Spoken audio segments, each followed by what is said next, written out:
Pinakakasuhan ng National Privacy Commission si COMELEC Chairman Andres Bautista dahil yan sa pangyayaring pangahak sa website ng COMELEC noong nakaraang taon. Ayon kay Bautista, sobra naman ang rekomendasyon na yan laban sa kanya. Ang hacker daw dapat ang parusahan at hindi ang nabiktima. Nakatutok si Sandra Aguinaldo.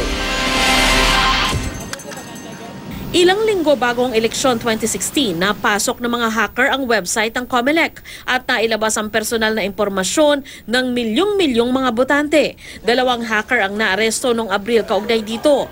Matapos ang presidential elections noong Mayo, nagsimulang mag-imbestiga ang National Privacy Commission o NPC sa naganap na hacking.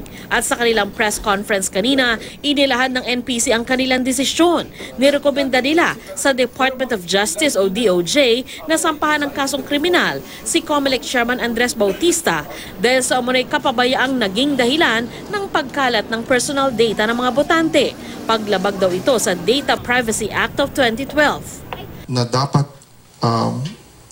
nagkaroon ng polisiya sa loob, no? At ito na nilalaman ng batas kung paano gagawin yon, ay dapat yun ay naipatupad. Ang hacking ng COMELEC website ang sinasabing pinakamalaking insidente ng pagnanakaw na impormasyon online dito sa bansa. Ayon sa NPC, mahigit 77 milyong personal na record ang apektado nito. Nilinaw naman ng komisyon na wala itong nag-iepekto sa resulta ng eleksyon, pero posible raw pagmula ng identity theft.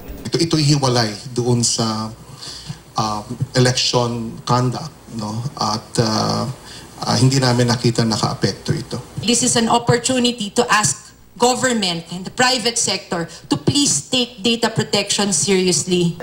Sa panayam ng media, sinabi ni Bautista na magsasampa siya ng motion for reconsideration para iapela ang desisyon ng NPC. Sobra naman daw ang rekomendasyon laban sa kanya.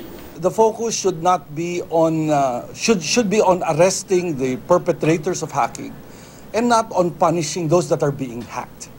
Gumawa na daw ng hakbang ang COMELEC para maitama ang kahinaan ng kanilang website. Hiwalay na sistema rin daw ito kaya walang epekto sa eleksyon mismo. We are constitutional officers subject to impeachment. Na kung lahat ng mga pagkakamali ay yung ibibigay dun sa head of agency, sa CEO, sa chairman, sa president, mauubos yan.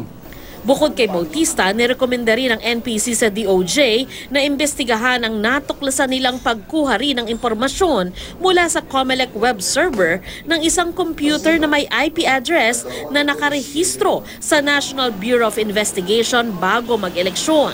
Sinusubukan namin hingan na pahayag ang NBI kaugnay nito. Sandra Aguinaldo, Nakatutok, 24 Oras.